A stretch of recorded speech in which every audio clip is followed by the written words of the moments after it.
ভোরের দিকে দুপুর সকাল 10টা পর্যন্ত কিন্তু তীব্র শৈত্য প্রবাহ ছিল। যারা বয়স্ক প্রবীণ তাদের জন্য কিন্তু অনেক বেশ কষ্ট হয়েছে, দুর্ভোগ। কিন্তু তারা যেটা বলছেন যে এই দুর্ভোগ, এই শৈত্য প্রবাহের কষ্ট মেনেই কিন্তু তারা কিন্তু আল্লাহর রাস্তায় কিন্তু সময় দিচ্ছেন এবং এই সবকিছু মেনেই কিন্তু তারা দিনের পথে এসেছেন এবং মানুষকে দিনের দাওয়াত দিচ্ছেন।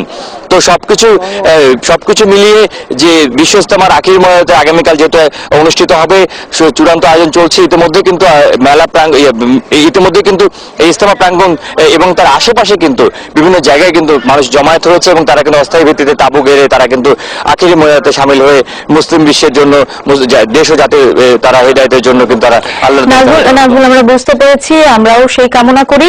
আমরা চলে যেতে চাই সৌরভের কাছে। সৌরভ রয়েছে টঙ্গী ব্রিজে। সৌরভ, ইজতেমা উপলক্ষে বিশেষ ট্রেন চলছে, সড়ক পথেও তো অনেকে আসছেন, তো রাস্তায় আপনি কেমন ভিড় দেখছেন?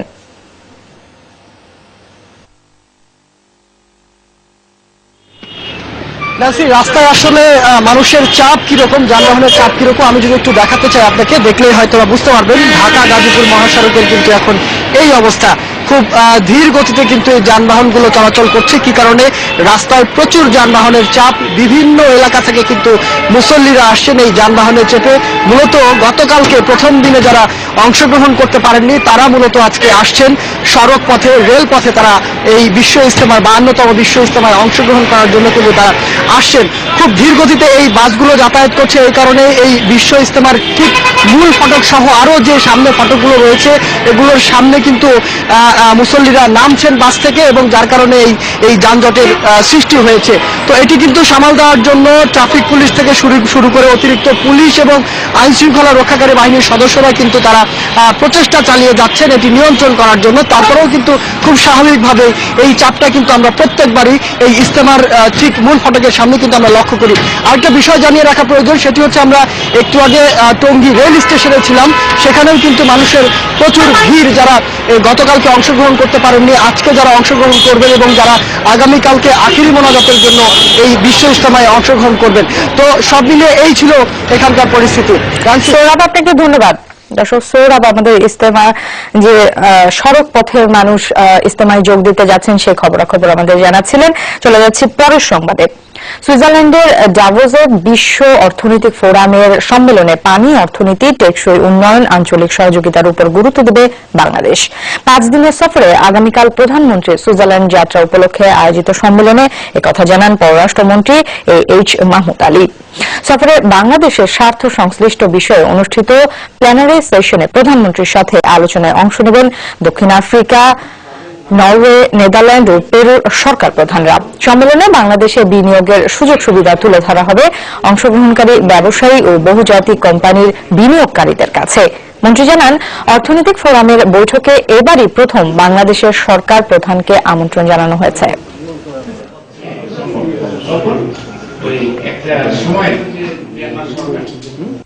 বিশ্ব দরবারে বাংলাদেশ আজ এক উন্নয়ন বিষয়। মাননীয় প্রধানমন্ত্রীর অংশগ্রহণের ফলে এই সম্মেলনটি বিশ্বের শীর্ষ বহুজাতিক কোম্পানি, ব্যবসায়ী ও বিনিয়োগকারীদের বাংলাদেশে বিনিয়োগে উদ্বুদ্ধকরণের ক্ষেত্রেও প্রভাবকের ভূমিকা পালন করবে বলে আমরা মনে করি। গুলিস্তানে হকারদের বসার সময় নিয়ে ডিএনসিসির নতুন নিয়মের প্রতিবাদ জানিয়েছে হকার্স ইউনিয়ন। জাতীয় প্রেস ক্লাবের সামনে সকালে বিক্ষোভ সমাবেশ করেন হকাররা। সিটি কর্পোরেশনের নতুন নিয়ম অনুযায়ী সন্ধ্যা 6:30টার আগে ফুটপাতে বসতে পারবেন না হকাররা। বিক্ষোভ সমাবেশে নতুন এই নিয়মের প্রতিবাদ জানান হকার্স ইউনিয়নের নেতাকর্মীরা। বলেন, দিনের বেলা ব্যবসা করার সুযোগ না দিলে পরিবার নিয়ে হুমকির মুখে পড়তে হবে হকারদের। এ কারণে সিটি কর্পোরেশনের নিয়ম ভেঙে আগামীকাল থেকে ফুটপাতে বসবেন হকাররা। এক্ষেত্রে কোনো বাধা আসলে তা প্রতিহত করা হবে বলেও সমাবেশে হুঁশিয়ারি দেন হকাররা। সরকারি হাসপাতাল থেকে রোগ নির্ণয়ের জন্য রোগীকে বাইরে পাঠিয়েছেন চিকিৎসক নিজেই। একগাদা টাকা খরচ করে পরীক্ষা নিরীক্ষাও করা হয়েছে, কিন্তু রোগ নির্ণয়ের প্রতিবেদন হাতে পাওয়ার আগেই হাসপাতাল থেকে ধরিয়ে দেওয়া হয়েছে ছাড়পত্র। এমন ঘটনা ঘটেছে জাতীয় হৃদরোগ ইনস্টিটিউটে।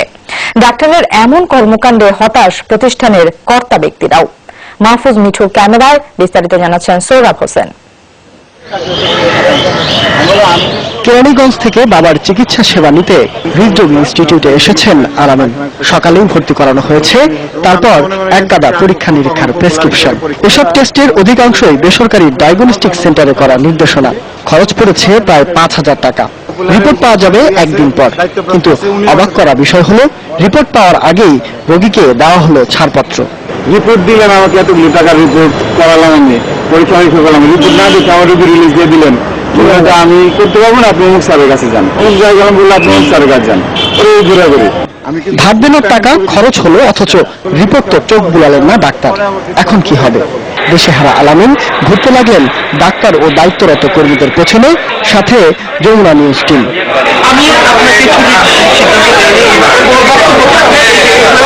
এক শিফটের ডাক্তার এসে পরীক্ষা নিরীক্ষার জন্য বাইরে পাঠিয়েছেন, পরের শিফটের ডাক্তার এসে দিলেন ছাড়পত্র। পাওয়া গেল না ছাড়পত্র দেওয়া সেই ডাক্তারকেও।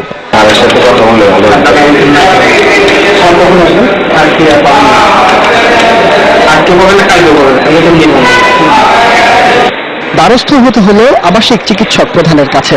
সব শুনে তিনিও অবাক, বললেন জড়িতদের বিরুদ্ধে অভিযোগ করা হবে। পরামর্শ দিলেন বহির্বিভাগে রিপোর্টগুলো দেখানোর।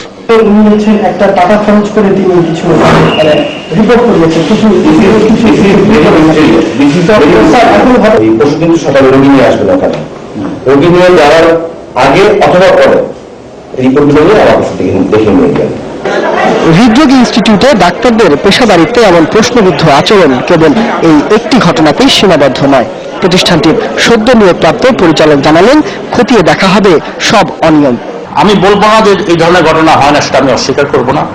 এখন যেহেতু এত বড় হসপিটাল, এত বড় রোগী, তবে এই ধরনের ঘটনা যাতে না হয় সেটার ব্যাপারে আমি ইনশিওর করবো আপনাকে, এবং আমি ইউনিট চিফদের নিয়ে বসবো, যার ইউনিট চিফ, কারণ এখানে 15টা ইউনিট আছে, 15টা ইউনিটের চিফকে নিয়ে বসবো।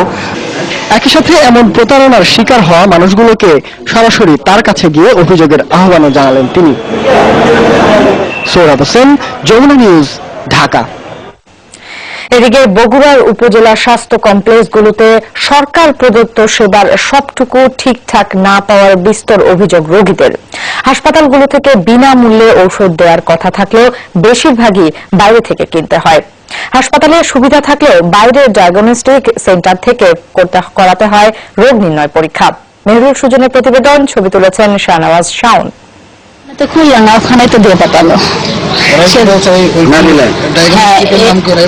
হ্যাঁ, আর এই বলে দিছে এখান থেকে কাগজ করে দিছে, একটা ওই কাগজ দেখালাম, তারপরে করলো ওখান থেকে। গাবতলী উপজেলার হাতীবান্ধা গ্রামে বিদ্যুৎ স্পৃষ্ট হলে চাচিকে উপজেলা স্বাস্থ্য কমপ্লেক্সে ভর্তি করেন নিরালা। ইসিজি মেশিন নষ্ট জানিয়ে তাদের পাঠানো হয় পাশের একটি ডায়াগনস্টিক সেন্টারে, অথচ হাসপাতালের কার্ডিওগ্রাফার বলছেন তাদের মেশিন সচলই রয়েছে। মেশিন সচল আছে, প্লাস কন্টিনিউ ইসিজি হচ্ছে, মানে উপজেলা লেভেল মোটামুটি রোগী হয়, প্রতিদিনই হয়। জেলার প্রায় সব উপজেলা হাসপাতালে রোগ নির্ণয়ের আধুনিক যন্ত্রপাতি থাকলেও তার ব্যবহার নেই। কোথাও মেশিন নষ্ট, আবার কোথাও টেকনিশিয়ান নেই বলে জানায় কর্তৃপক্ষ। হ্যাঁ হ্যাঁ, করতে পারিনি, টাকা নেই, ময়না খেলে নিলে ইয়ে করছি কালকে। জ্বর, সর্দি, কাশির মতো রোগের ওষুধ ছাড়া অন্য বেশিরভাগ ওষুধই বাইরে থেকে কিনতে হয়। রয়েছে খাবার নিয়েও অসন্তুষ্টি। 4টা ওষুধ, তার মধ্যে 3টা পাইছি, একটা বাইরে থেকে জেলটা কিনতে হবে। আরে ওষুধ দিয়ে পাওয়া যায় না, কিনে আনা লাগে। তো এখন তো এটা পারি না, এখন যা দেয় তাই খায়।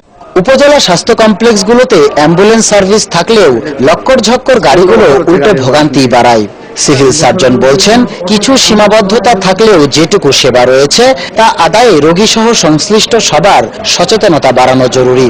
রোগীলে আপনি তাড়াতাড়ি যেতে পারে না, রাস্তার ভিতর পড়ে থাকে। প্রত্যেক হাসপাতালে একটা সিটিজেন চার্টার হয়ে গেছে, সেই অনুযায়ী সে সেবাটা তার সেখান থেকে পাওয়ার অধিকার রাখে, এবং সে সেবাটা সেখান থেকে সে আদায় করে নিতে হবে। বেশিরভাগ উপজেলা হাসপাতাল ঘেঁষে গড়ে ওঠা ডায়াগনস্টিক সেন্টারগুলোর বিরুদ্ধে রোগী হয়রানির অভিযোগ থাকলেও ক্যামেরার সামনে কথা বলতে রাজি হননি এর সঙ্গে যুক্ত ব্যবসায়ীরা। মেহেরুল সুজন, যমুনা নিউজ, বগুড়া।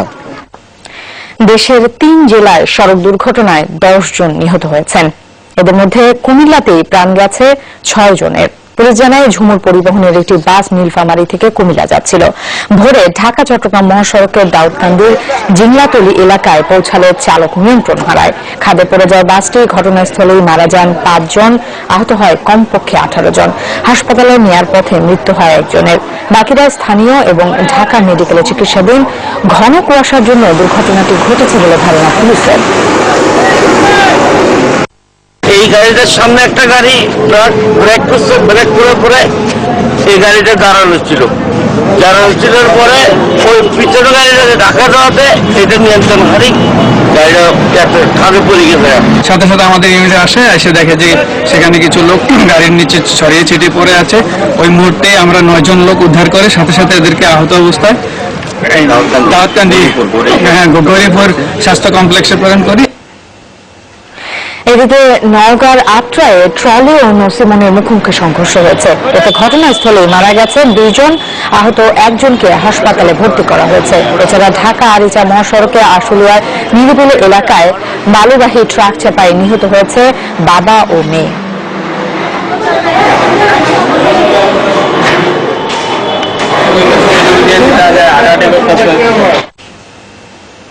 দর্শক, এই পর্যায়ে ব্যবসা বাণিজ্যের খবর জানতে চলে যাচ্ছে সহকর্মী শেহাদ সিন্ধুর কাছে। সিন্ধু, আজকে আমাদের কি কি জানাবেন? ধন্যবাদ ন্যান্সি। সরকারি যে ব্যাংকগুলো সেগুলোর আমানতের বড় একটা অংশই কিন্তু মুষ্টিমেয় গ্রাহকের কাছে, সেই জন্য ব্যাংকের স্বাস্থ্য নিয়ে কিন্তু প্রশ্ন উঠেছে। আর ছুটির দিনে বাণিজ্য মেলার খবর থাকছে, এই সবগুলো খবর নিয়ে ফিরে আসবো। তবে তার আগে ছোট্ট একটি বিরতি।